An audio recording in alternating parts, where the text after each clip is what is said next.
BusinessLink acknowledges and respects that we are on traditional land, meeting grounds, territories, gathering places, and traveling routes of Treaty 4, 6, 7, 8, and 10, and the home to many First Nations, Métis, and Inuit people. In the spirit of reconciliation, we acknowledge the lands of those who have come before us, reside here now, and in the future. Welcome once again to Building a Strong Financial Foundation. This is part one of this two-part webinar series for Financial Literacy Month, like we mentioned earlier. Running a small business, it takes vision, dedication, and smart financial decision making, not just for your company, but also for your personal well-being too. So, in celebration of Financial Literacy Month, today's webinar will help you strengthen your financial foundation, manage risk, and set yourself up for long-term stability. My name is Linda Posada, and I'm the event specialist here at BusinessLink. If this is your first time joining a BusinessLink session, well, welcome. It's very nice to have you here. BusinessLink is a government-funded nonprofit organization that helps Alberta small business owners start, grow, and thrive with their businesses. We offer free one-on-one support, market research, training, and resources to entrepreneurs at any stage. Now, for today's presenter, I'm really happy to introduce Ramon Gahob Jr. He's a licensed financial professional with World Financial Group. Ramon brings a unique background that bridges healthcare and financial services, and after a successful career in healthcare, he transitioned into finance with a passion for helping individuals, families, and business owners build strong financial foundations. He has hosted numerous workshops on financial literacy, protection, and wealth building, empowering entrepreneurs to make informed financial decisions and create sustainable growth. So, Ramon, thank you so much for being here today. It's over to you now. Hey, thanks, Linda. Hey, how's everyone doing? Or I guess I can't hear everyone because we're it's actually a webinar format here. I do recognize that. I do apologize. But anyway, good morning, ladies and gentlemen. Thanks for, again, thank you, Linda and BusinessLink for having me here today. So my name is Ramon Gahob Jr., as what Linda mentioned. I am based out here in Calgary, Alberta, and it is very nice to see everyone here. I do see some familiar names on here, although I can't quite get the face to the name, but that's okay. So just want to share briefly a little bit about myself. I've been with this organization for over 5 years now. So a little bit of background. I actually moved here from the Philippines to actually my first home was in Vancouver in 2016. I came here as an international student, taking up master's in health administration. I also used to be a registered nurse in the Philippines as well. And after a year and a half of completing my program, yay, I was actually faced with two challenges. My first challenge was being able to find work in the healthcare industry. And at the time when it was a bit of a struggle trying to find work, I had to work 3 different jobs from early in the morning till late at night, 6 to 7 days a week, just to pretty much make ends meet. And which leads me to my second challenge, because I thought for myself, how come I worked this much and somehow there's not much money coming in, right? I don't know if anyone's ever heard of that statement where there is too much month at the end of the money. So that was kind of like my situation. And I knew that I did not just move to Canada just to go through that kind of challenge. And I know maybe for some of you, you might relate to that story. And luckily, someone had invited me into a workshop similar to what I'm going to be presenting to you today. And at first, I was a bit skeptical. Like just like with everyone else that I talk to when it comes to, sharing to people about financial literacy and all, I was skeptical because I was not in a position to buy any sort of insurance or investment, or I didn't want to be part of the industry at all. But someone had actually pushed me to actually learn, right? They just wanted me to be educated about these things and made me understand that it's not really so much about how much money I make, but it's also how much money I get to keep and save for the long term.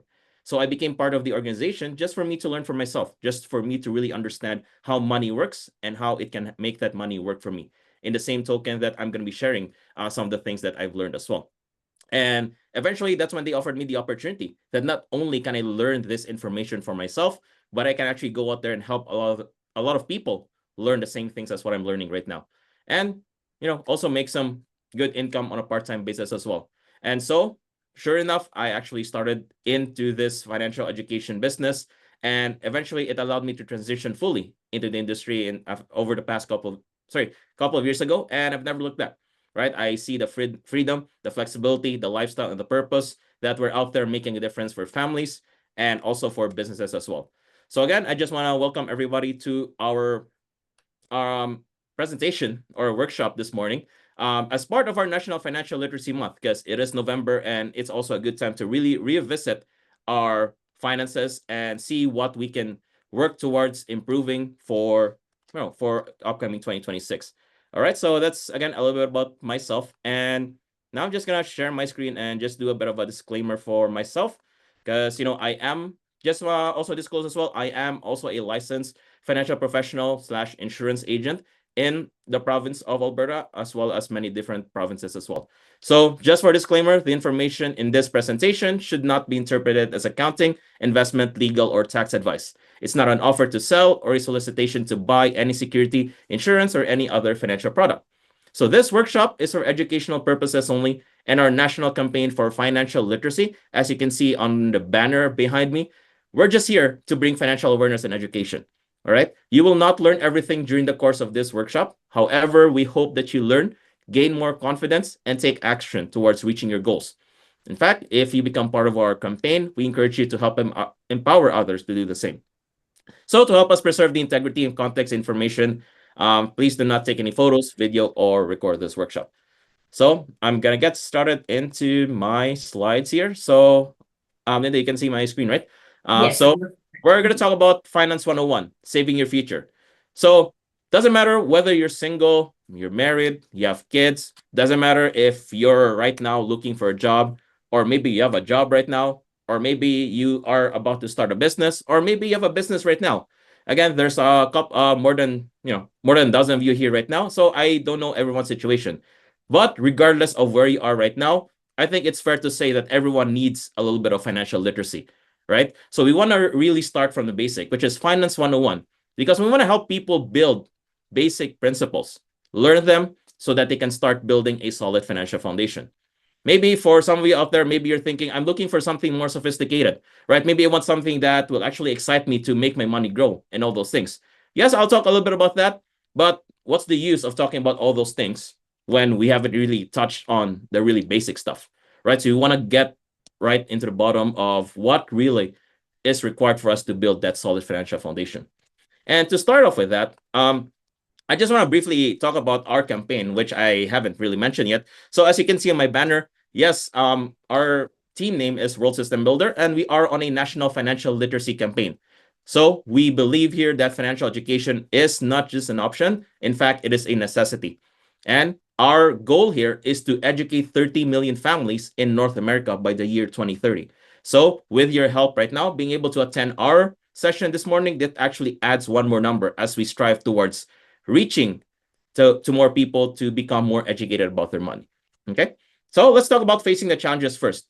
So if we're to ask you right now, what will be some of the biggest challenges that you're facing right now? Maybe you can see it from this person that's carrying a lot of challenges on their back. Maybe this might be your situation, or maybe you might know some people who are in this situation. So first things first, one of the biggest challenges I see is people don't budget properly. So if I'm to ask you guys, when you make your paycheck, or when you get your paycheck rather, or when you start earning an income, what do you guys do with it? Right? Has anyone ever taught you the value of using that money? Because I personally wasn't taught anything about it. I just knew that I make money, I just spend money, not so much about the saving part. In terms of saving money, I don't know where to save exactly, right? So that's why people don't really budget, and people have no goals, right? As we lead to having no budget, and people spend a lot, right? People don't have much of an emergency fund in case something happens to them, and people live paycheck to paycheck. While it is not necessarily a bad thing that you're actually working for someone, what usually might not what's usually not talked about rather is, yes, you can go through your life working and just expecting that you're going to get paid every other Friday, and hopefully you don't get fired, right? I think there's a different way for us to to reframe that thinking and say that life is too short to just be working for a living, right? At least we got to be a little bit excited about the work that we do, right? So there's also increasing debt right now, and biggest challenge right now, people are not interested in their financial future. And sometimes it's very hard to think about those things, or thinking about the future, when we're even stuck in our present, right? So because we are stuck in this present of, grinding, like going through the rat race, I'm sure you guys may have heard of it.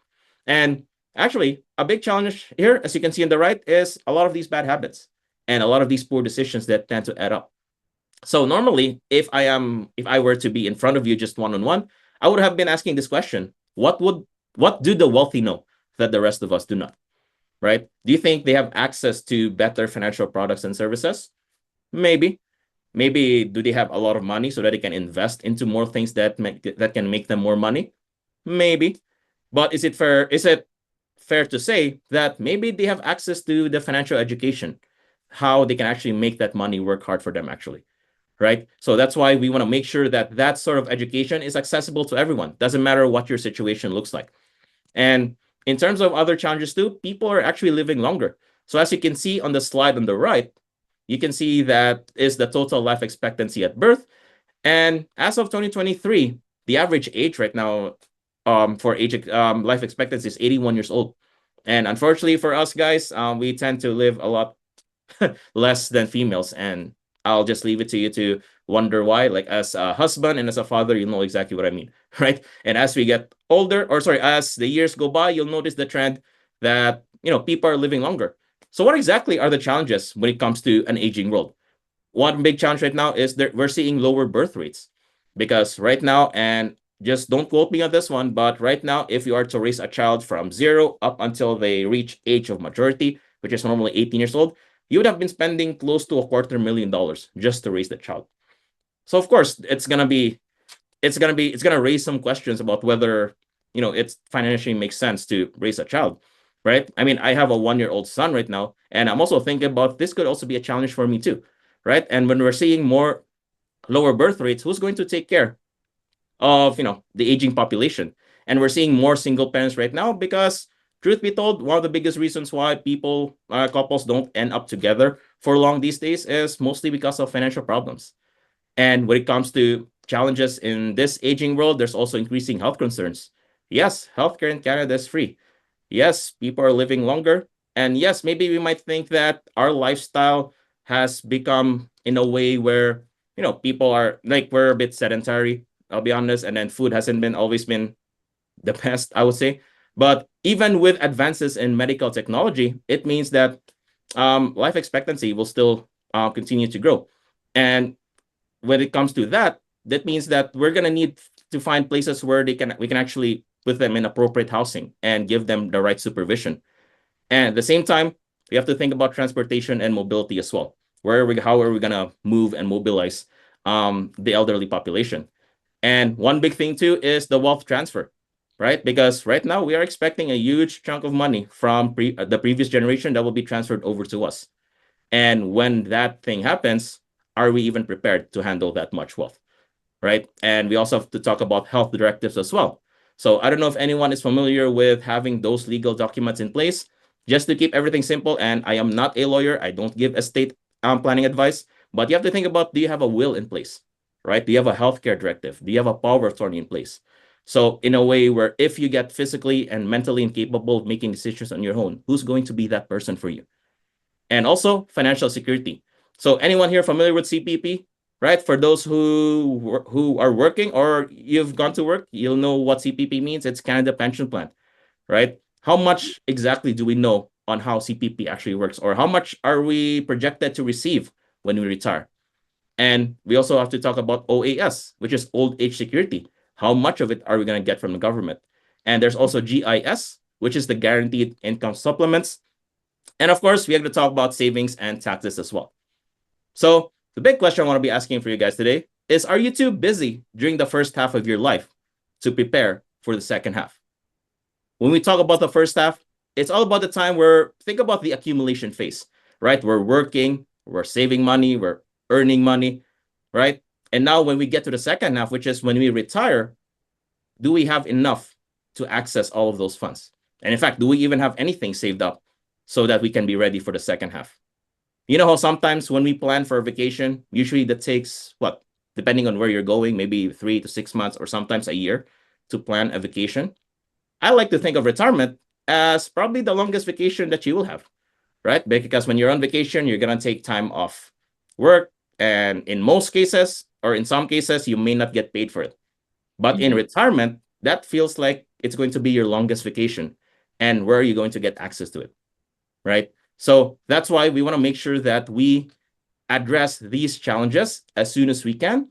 and make sure that we are on the right path towards building ourselves proper financial security. So that's why we believe here in this organization. Sorry, I do love that analogy actually, because like you mentioned, we spend so much time planning for our vacations most of the time, right? When we want to go on a huge trip. But when you actually think about it, retirement is actually like it's going to be your longest vacation. Yeah, Are you yeah, planning for absolutely. it at all? So this is a very good analogy. Thank you. Yeah, thanks for sharing that. So yeah, so this is what we strongly believe in our organization. So we want to help people build a strong financial foundation. We got to learn to set goals and take action. So with these four elements right here, maybe for some of you, you might heard of these terms already, or maybe for some, you might not be sure what all these things mean. So let's start from the very bottom, because just like building a house, you always want to start from the ground all the way to the top. And for us to start with the base, we got to make sure that we have proper protection. And what we mean by proper protection is making sure we take care of our responsibilities such that in the event that we get sick, we get disabled, or maybe even worse, we pass on. What happens to all of those things? What happens to our wealth? What happens to our family? Right? We got to make sure that all of those things are set in place. So I'm going to talk a little bit in more detail what sort of strategies we can talk about later on, but that's the very basic, right? The next step is making sure that we learn to reduce our expenses and manage our debt as soon as possible. And make sure to have enough money to build an emergency fund, which I do want to remind, something like a credit card, something like a line of credit should not be some sort of an emergency fund, right? And then lastly, that's when we start to save and invest for the future. Some people that I do know and some people that I do talk on a regular basis, they always think investments are good, right? And I don't disagree with that statement, because yes, you do need investments, because people now are in this stage where they want to know how to make their money work for them, how to make that money grow. But what use is there to make that money grow if you're going to be one accident or one illness away, and then you'll be forced to sell off your investments, right? That's why you got to make sure that we build that foundation the right way. So you'll see, we want to know exactly where you are right now, and we want to take you towards what your goals would look like, right? Because if you are in this session thinking that, what's the next hot stock or what's the next cryptocurrency that I want to invest in, sorry to, sorry to disappoint you, but we're not going to be talking a lot about that today, right? But we want to make sure that we set your foundation right, especially that if any one of you here are business owners, we got to make sure that our foundation is set, right? To make sure that if anything happens to us, we got to make sure that we're properly protected. And maybe you don't have a business, right? Maybe you're working right now, you have a family, you got to make sure that you put your financial house in the right place. Because as it says on here, without a strong foundation, your financial house won't stand. You might notice on the lower right of your screen, it says Learn More SYF7. It's actually coming from a book that we share to folks who want to learn more about what I'm sharing today. It's called Saving Your Future. It, again, gives you basic principles of building that financial foundation. We are on our fourth edition right now, Linda, and we've given away over 2 million copies in print. And it's also published in 4 different languages. So if you're curious to learn more about what I'll be talking about today, it's actually only about 88 pages. So if you want a copy of this book, just reach out to me directly. Then I'd be happy to mail you a copy of the book, or you can come pick it up at our financial center. All right. So let's talk about a concept that may not be familiar to a lot of people. It's called the X curve. So what is the X curve concept? The X curve theorizes that we take care of responsibilities while making sure we start growing our wealth. So as the letter suggests, it forms the letter X. So you'll see that the first curve here is all about taking care of our family.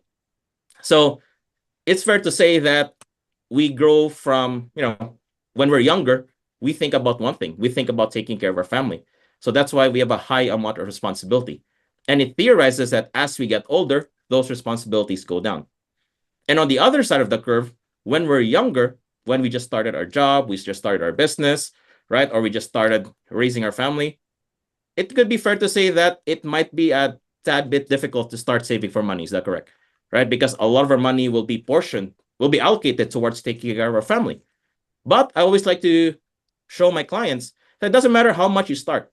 What matters is you start, right? Because we want to help you develop that habit to make sure that when you retire, you build enough wealth to be able to take care of yourself and not have your family take care of you, right? So let's start when we're younger.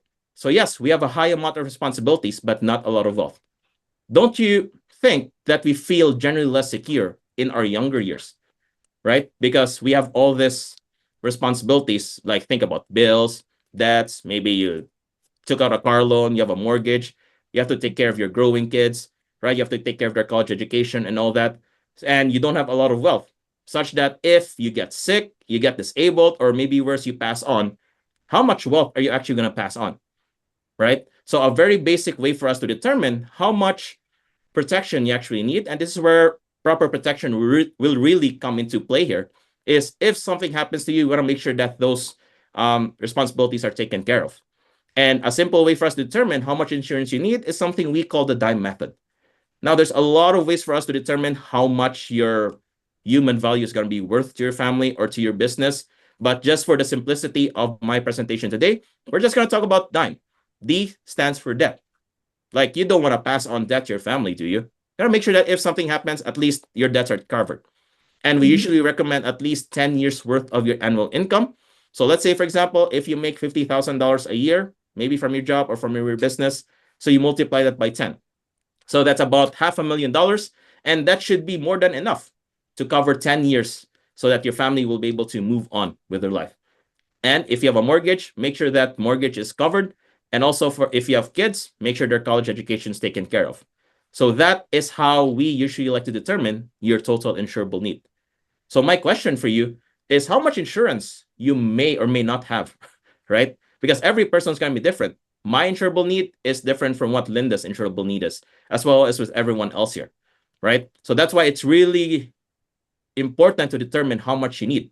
In the same way that with car insurance, right? You don't want to insure a car that's worth $50,000 and you only get insurance that's worth $10,000, right? You have to know exactly what the value of yourself is going to be relative to your family or to your business, right? So that's why with this proper protection, it actually bridges the gap to make sure that if something happens, your family's taken care of. Now, as we get older, as I mentioned, now we got to think about taking care of ourselves. Yes, I talked briefly about what the government can offer us. And it is also good to supplement what the government gives us with a little bit of what I call self-security, right? Because I know in the US, they usually like to call it social security. For us here, I also like to call it self-security. And how do we determine our self-security is something we call the wealth formula. So you have to remember this formula because this is going to come out later. So you have to take into account the money that you have. And with the money that you have to give it time for it to grow, right? It doesn't just grow overnight. Sometimes it may take weeks, months, or years to see that money actually appreciate. And what can influence the growth of your money is your rate of return. Where are you saving your money right now? Is it giving you a positive or negative rate of return? And two things that we may not have much influence on is inflation and taxes. And that determines our total wealth.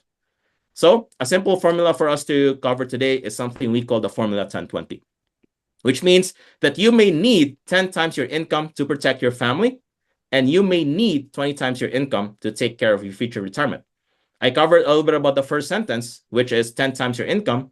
Now, let's say if you make the same $50,000 a year, and if you want to take care of your future retirement, what we usually suggest is 20 times your income. So 50,000 times 20 is about $1 million, right? So I know that's only just a suggestion, but again, every person is going to be different.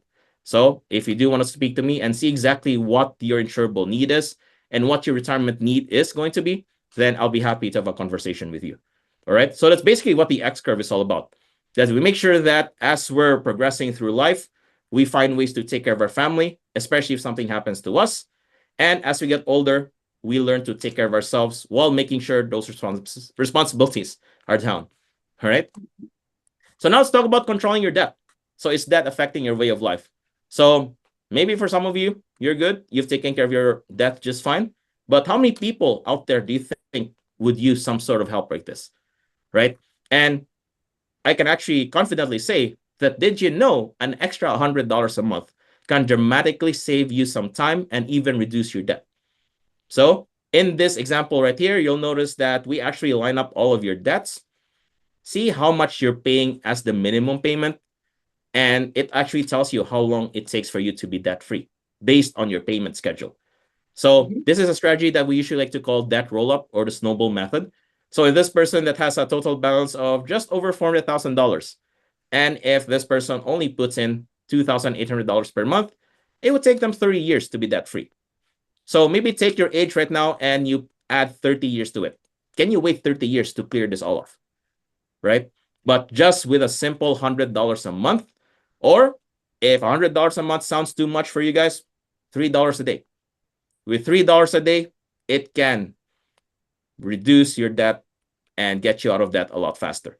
So with $100 extra, instead of 28.57, you pay a little bit more, and you just roll that debt up as you're paying off one debt at a time. So instead of 30 years, now you're going to be debt free in 17 years. Okay? Because you can actually prevent debt from impacting your future.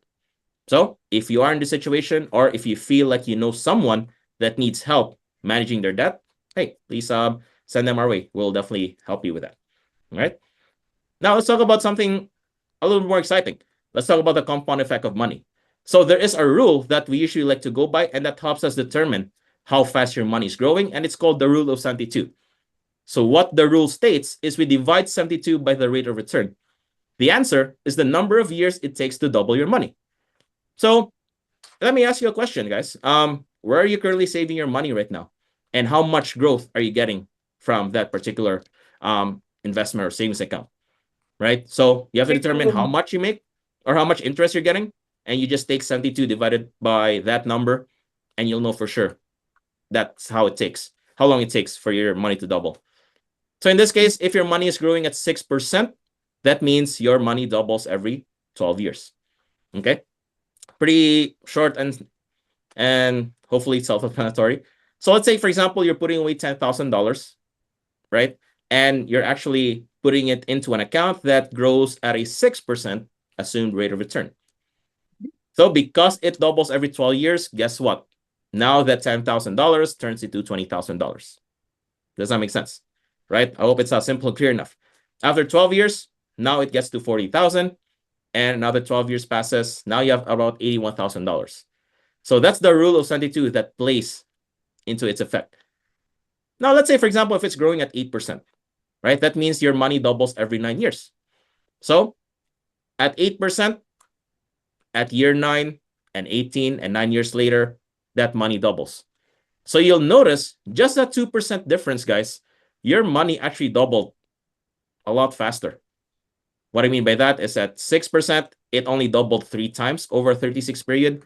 At 8%, it doubled 4 times. And you'll see the big difference. Even though it's only a 2% difference, people will be like, oh yeah, what's the big deal? It's only 2%. But that 2% will actually make the difference between making 80,000 versus having $160,000 at 36 years. Exactly. Right? The magic of compound interest. Exactly. I usually like to say, Albert Einstein invented this, and couldn't be more proud. So let's say if it's growing at 10%, that means your money doubles every 7.2 years. So every 7 years, as you'll see, it doubles. Now it doubles 5 times. And in fact, it doubled one more time versus when it was growing at 8%. So that's why it's also very important that it's not so much about where you're saving your money, but we also know exactly how much we're getting out from it, right? Because as part of financial literacy, we also have to know where we're saving our money, right? And let's try to put the wealth formula into effect, as you may have seen earlier at the X curve. So if you save $100, and it's growing at 5% interest. So if you pay a 25% income tax rate based on $5, that's $1.25. That means your net after tax is $103.75. So in this case, you would think that your money grew, right? Maybe for some people, you'll argue that, oh, it's only $3 growth. But still, it still grew, right? But if we're talking about the wealth formula that I showed you earlier, there's one more thing that I haven't talked about yet. Inflation, right? Let's say at a 3% inflation, that takes $3 off. That means your actual return is only $100.75. So yes, in theory, your bank account will say that you have $103, but it's only going to pay for $100 worth of stuff. So how do you feel about that? Maybe a better way of saying it is, like when you walk into a grocery store and you might carry the same $100 bill year after year. How full is your cart every single year, right? Like one or two items get slashed off if you still have $100 budget. So that's the real rate of return that we're talking about here, ladies and gents.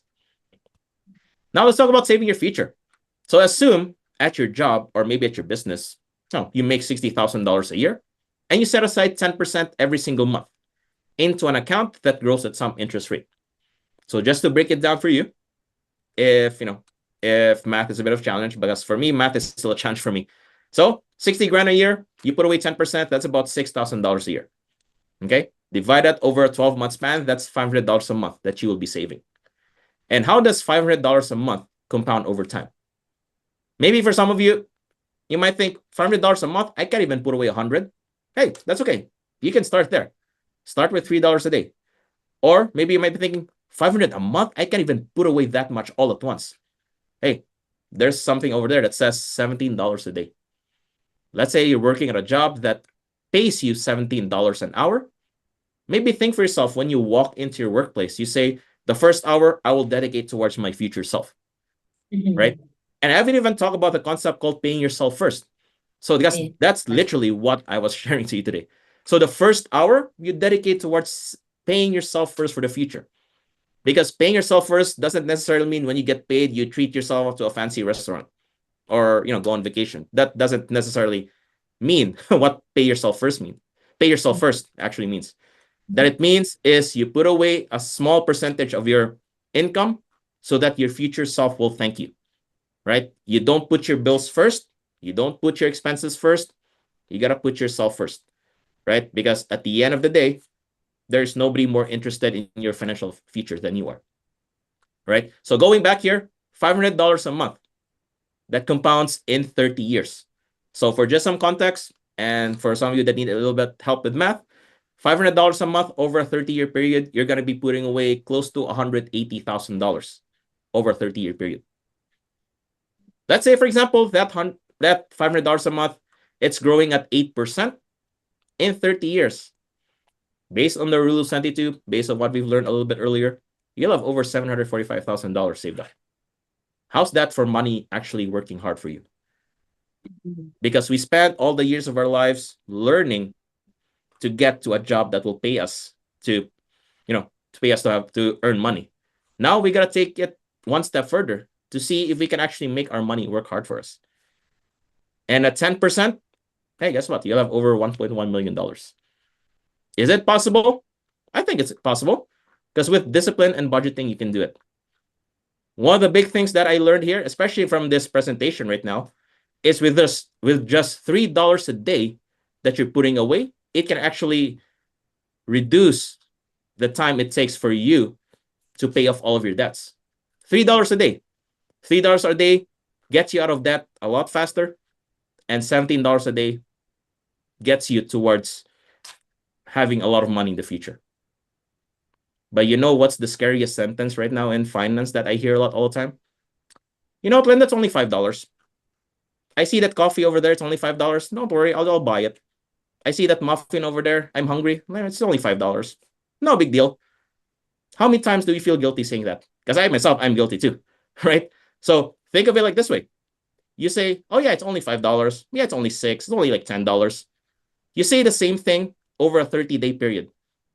How much would that have been used towards putting away towards saving for the future, right? Because $5 a day sums up to $150 a month.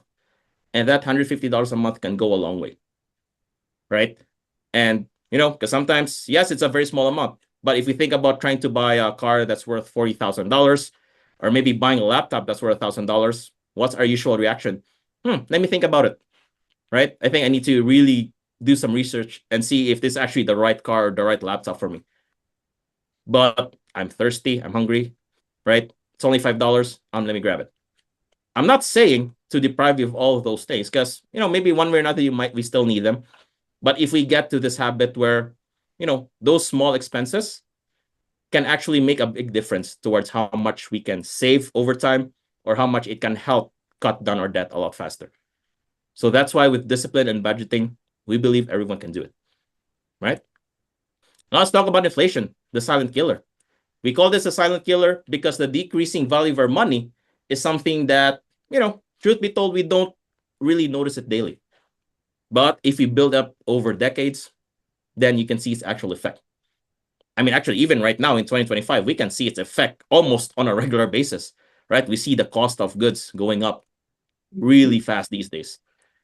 So if you'll notice, the average cost of living for a home, liter of gas, loaf of bread, wages in the 70s, which unfortunately I wasn't born yet, but maybe for some of you, if you've been here in Canada for quite some time, you might agree with me that a home only costs about $23,000, which today is probably not even enough for a down payment, right? Liter of gas is only 36 cents, loaf of bread is 28 cents, and wages, 20,000 a year. Not bad, right? In the 90s, you'll notice that everything else went up, but the wages, do you think it went up in proportion to the cost of living that we have? No. Probably not so much, right? And if we look at today, the cost of a new home is just under $79,000. Again, I don't know where everyone is right now. Maybe I might be talking to some people in different provinces right now, but check to see what's the average price of a home. I don't know if Alberta, that's kind of like the average. I'm not sure, but hey, regardless, that's only like a 30-year difference between the 90s and today. And that went up by almost like 4 or 5 times. And a liter of gas, actually perfect timing. It's actually $1.57. I think it's probably cheaper, but we'll see. Loaf of bread is close to $3, and wages are respectable $55,000, right? So again, it also begs to ask the question, are our wages increasing relative to the cost of living that we have today? And we're not just talking about daily expenditures, right? Because the thing is, what will your $100 do in the next 20 years? Because yes, with daily expenditures, and let's say, for example, you have $100. You put it under your mattress, and after 5 years, is it still going to be the same $100? Absolutely. Still going to be the same $100. But what do you think has changed? The value of $100 has changed, right?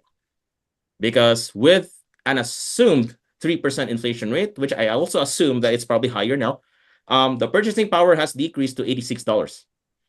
So you might take that same $100 bill into your favorite supermarket or grocery store. Yes, you have $100, but it only pay for $86 worth of stuff after 5 years. And for you to keep up with the same $100, guess what? You need to put in an extra $16 more, right? And 5 years later, same thing. It goes down. And after 20 years, you'll notice that your purchasing power of $100 has gone down by almost half. And with that increase of inflation, for you to get to $100, now you have to pay $181, right? So we're only talking about cost of living here. We're only talking about how we can get through our day-to-day lives. Let's talk about something more important too. What about for your retirement? So let's say, for example, if you want to retire in today's dollars worth $4,000 a month, because maybe you're thinking for yourself, oh, I want to, go on a beach, go on vacation, or I don't know. I don't know what your retirement's going to look like. But let's say, for example, you want to live off on $4,000 a month in today's dollars. 20 years later, because of inflation, because of everything that's increasing, even on a 3% assumed inflation rate, the same value has gone up to over $7,200 a month. So the question for you is, are we preparing enough, right? Are we busy during the first half of our life, as we mentioned on the slide here, to prepare for the second half? That's why we got to properly plan these things, okay? And one more thing as well, we talk about taxes, right? Because we talked a lot about the wealth formula right now. Let us talk about taxes. So where do you put your money? So in Canada, there's actually 3 main buckets where we can put our money. One is tax now, which means as your money grows in interest, the government's going to tax a portion based on set interest. So these are just some of the most common accounts that you see that are considered tax now. Tax later, as the name suggests, is the government will not tax your money when you're saving in these accounts, and they allow your money to grow. But when you take the money out, that's when they're going to tax you. So my question for you as well is, between tax now and tax later, which one do you think might be more favorable? Again, it depends on everyone's situation, but For sure. you have to think of it this way. Do you want to be taxed every single time your money's growing, or do you want to get taxed a huge sum of money when you use the money? Right? So again, depends on your personal situation. And maybe for some of you, you might not be familiar with some of the names on here. So in a tax later, the most common that we see here is an RRSP, Registered Retirement Savings Plan. So you hear about that all the time. And if you're curious what that all means, for the interest of time, that's, as the name suggests, it's a savings plan meant for your retirement. And when you use your RSP when you retire, guess what? The government's going to tax a portion of that money. Lira, or a locked-in retirement account, it's money that you move from the money that you've saved at work. Normally, when you have some sort of a benefit like a pension plan at work, and you have the ability to control where that money is being invested, that's a locked-in retirement account. That's also a tax later. RESP, or Education Savings Plan, for any one of you that have kids, it is highly recommended to start saving money for their college education because the government tops up a certain portion of it. Annuity is more like you have a huge sum of money and you take monthly portions out of it. And then even your own pension, CPP, OAS, and also RDSP, Registered Disability Savings Plan. If you or you know anyone that has a disability and they actually got approved for the disability tax credit, it is actually a powerful savings plan that you can actually provide for yourself or for someone that you know that can actually help them build long-term security so that they'll have savings during their later years. Okay. The last bucket of tax we're going to talk about is tax advantage. So as the name suggests, you do get certain advantages when it comes to saving in these accounts. For example, the most popular of them all is the tax-free savings account. So as the name suggests, when you're putting in money into this account, when your money grows and when you take money out, tax-free. Of course, it's tax-free savings account with limits. There's also first home savings account, where when you're saving into that account, you actually have the intention to buy your first home. Okay, so when you save money into an FHSA, the money that you're saving actually acts like an RSP, where it's tax deductible for you. And when you make your down payment for your first home, you can actually withdraw the money tax-free. So pretty neat benefit that is specifically towards buying your first home, with limits, of course. What I do find an issue with some of the people I see, and especially with people I talk to, is they treat these two accounts or any of the other accounts here like a literal savings account. Because let me ask you something. How much do you normally get as a savings account in your financial institution? 0.5, 1%, or if you're lucky to get 1%, right? Because the thing is, we treat these savings accounts like as it is. So what if I told you there's ways for us that we can actually grow your money a lot faster, right? So we can show you some other avenues on where you can make your money grow for you, right? And not just make it just a savings account, unless that's really what your intention is with those accounts.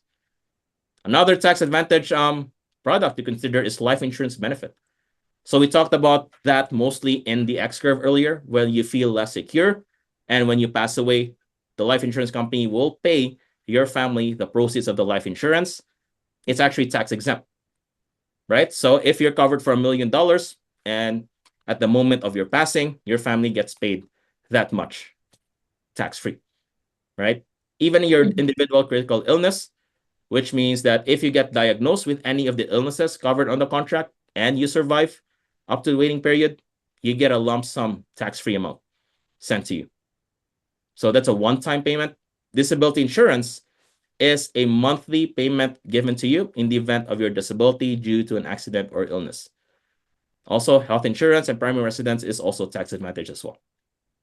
So that's why knowing the tax impact of your money is important to building your financial future. Because as you may remember from the slide earlier about the wealth formula, tax is also on there as well, right?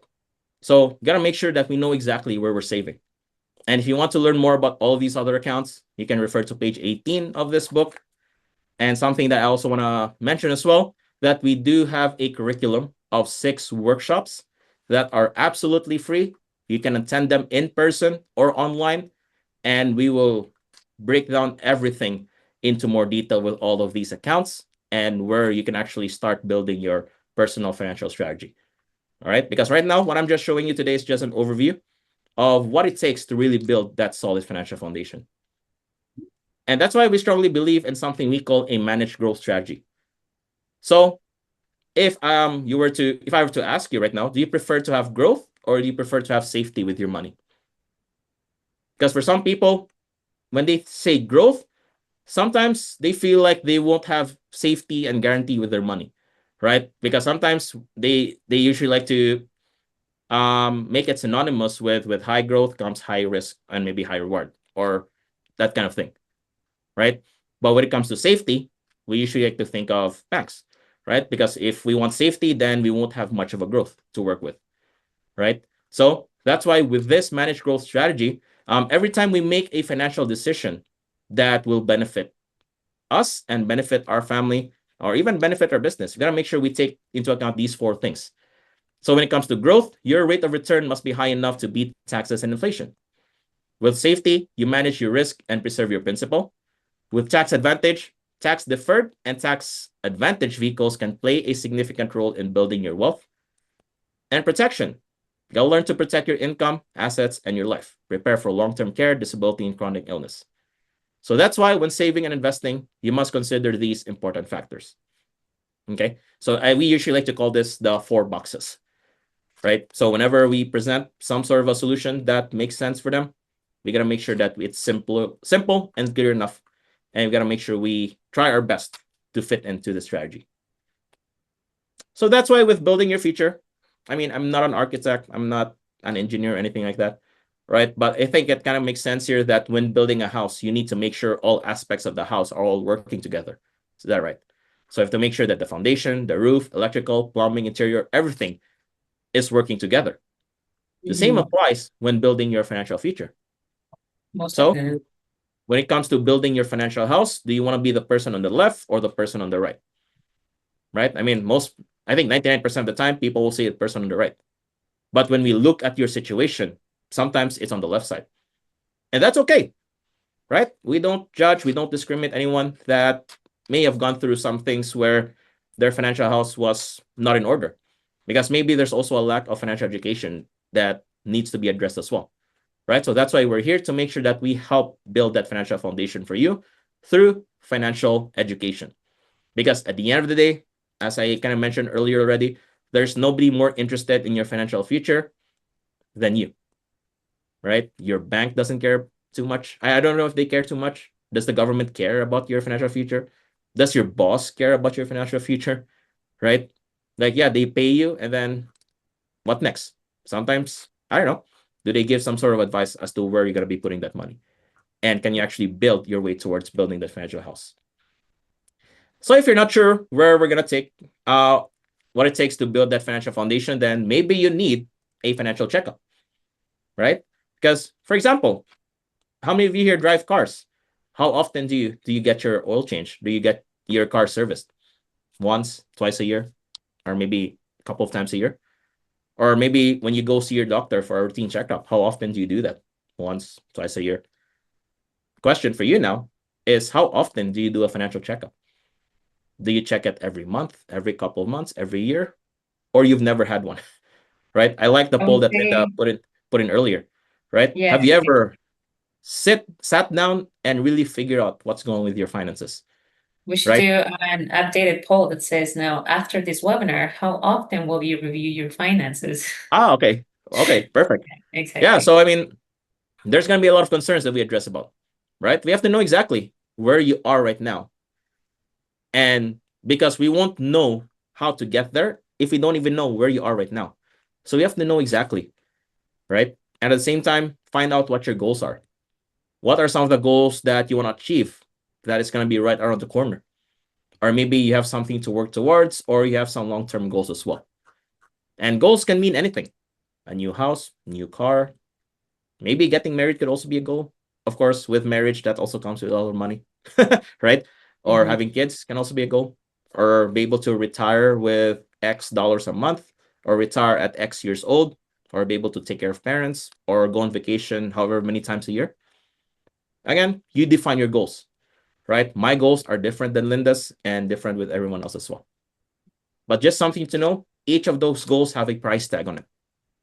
So with that price tag, what we can do is we find a way to back engineer the whole process. So if you say you want to save X dollars for, let's say for buying a home, let's see how much you need to put in every single month to start saving for that particular house, for example. For sure. Right? And we also have to be realistic as well. Where are you saving your money? And how much can you actually put away based on how much you're making right now? Right? And we got to work on that.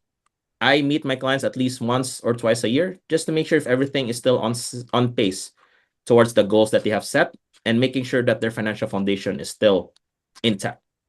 For right? sure. Yeah, it's very important to remember that progress is not linear. Mhm. Sometimes we start working really hard towards a goal, but sometimes we just sidetrack and it happens, and that's okay because we can understand that progress is not linear. But as long as we get back in track to that goal that we had set in the beginning, like that's what matters, right? But it is Mhm. okay to sidetrack sometimes. Like life happens, changes Yep. happen, so yeah, just remember to stay on track with your goals. It doesn't matter if it's on the finances side of things. Doesn't matter if it's on the business side of things. It applies to every aspect in your Yeah. life. Yeah. Absolutely. So yeah. So if you have the will, we can provide a vehicle. So that's why financial security is not a dream, and oftentimes it's just a priority. Okay. And one more thing. Will your current situation allow you to reach your goals? So yeah, depending on where you are right now. Maybe you're still at a phase where maybe for some of you, maybe you just moved to Canada. Welcome, by the way. Um, you just moved to Canada and you're thinking to yourself, what do I want to go? What do I want to get into? Do I want to, go find a job or maybe go start a business right away? Or maybe you're working already right now, right? Or maybe you're thinking about starting that business one day. Doesn't matter what your situation looks like. Question is, I'm sure every one of us has goals. Now, with your situation, will it allow you to reach your goals? Right? Maybe the answer is yes. Maybe for some, it might be no. So it really depends on what your situation looks like. Maybe something that I also want to throw it as well, because I do mention that we do have a national financial literacy campaign, right? Because we're here to educate 30 million families by 2030. And honestly, I can't do it by myself, right? So that's why maybe something to consider is we're also looking for good people to come work with us, right? To be able to make a difference for other people and also learn about the financial industry as well. So that way you can help yourself, you can help your family, and you can also help a lot of families as well. All right, because that's why we're here on this campaign to really change how the financial industry looks like. That it's not going to be so much about selling products here and there. Like, again, there's nothing wrong with it. Like, I am licensed industry to be able to offer such products. But what good is there to offer such products if, the consumer, the client I sit down with has no clue what they just got?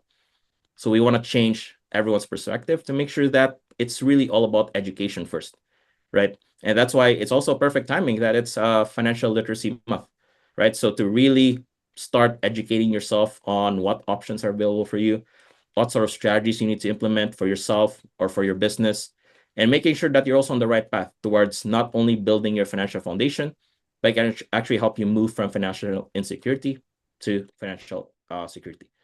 All right, so that's pretty much the end of my presentation here, Linda. I don't know if there's anything else No, this is to. amazing. Thank you so much, Ramon. I do really appreciate all of the insights that you shared during today's session and all of the strategies. So just a super quick recap, we explore what it means to build a strong financial foundation. Remember that brick by brick, you're building that foundation, right? Developing the right mindset, understanding the power of compound growth or compound interest, and creating systems for sustainable success. So if today's session inspired any new ideas or questions about your own business finances, just remember that our business strategists here at Business Link are here to help you take the next step. So you can book a free one-on-one session to talk through your goals, your challenges, and any next steps for your business, whether that's planning, funding, or getting personalized advice or support. So visit businesslink.ca/book a meeting or scan the QR code on the screen to book your session with a business strategist today.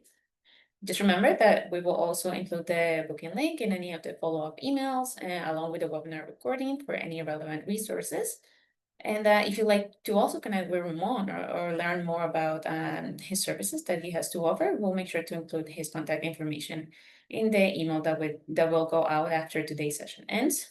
And now, before we wrap up, we do have a few minutes for questions, so we'll move into the Q&A portion of today's session. If you haven't already, please feel free to submit your questions using the Q&A box or the chat. That is okay, and we'll get through many as we can. So if you have any pressing questions, feel free to put those in the chat or the Q&A, and we'll get Ramon to answer those for us. Yeah, thanks, Linda. I don't think there's any questions right now, but again, you can always reach out to me. I'm sure Linda's gonna send my information as well. And if you do want to, get in touch with me directly. Is it okay, Linda? I post my LinkedIn on the chat and they can Yes, connect me from 100%. there. Yeah, so I just posted my LinkedIn profile on there. So feel free to connect with me if you have any questions, any clarifications, or hopefully no violent reactions to what I've just shared to you today. Yeah, I'd be happy to have a conversation. Again, sometimes money requires a little bit of like a bit of a conversation, right? Because we want to make sure that we break the stigma of not talking so much about it. So gotta make sure that if there's something that is, you have some questions about money and what to do and all that kind of stuff, again, just reach out to me. Or you can reach out through Linda, and then we can definitely sit down and see what your situation looks like. I do see Katrina that asked, how do we get a copy of the book? So I'm not sure where you're from, Katrina. I don't know if you're anywhere in the Alberta area, but just please connect me on LinkedIn. And then we'll arrange something. Because if you are in Calgary, then yes, either you can come pick it up here at our office, or I can drive it to give the book to you, or I can mail it. We'll see. We'll figure some things out. All right. So and again, just to let you guys know, yes, there's still going to be part 2, as what Linda mentioned.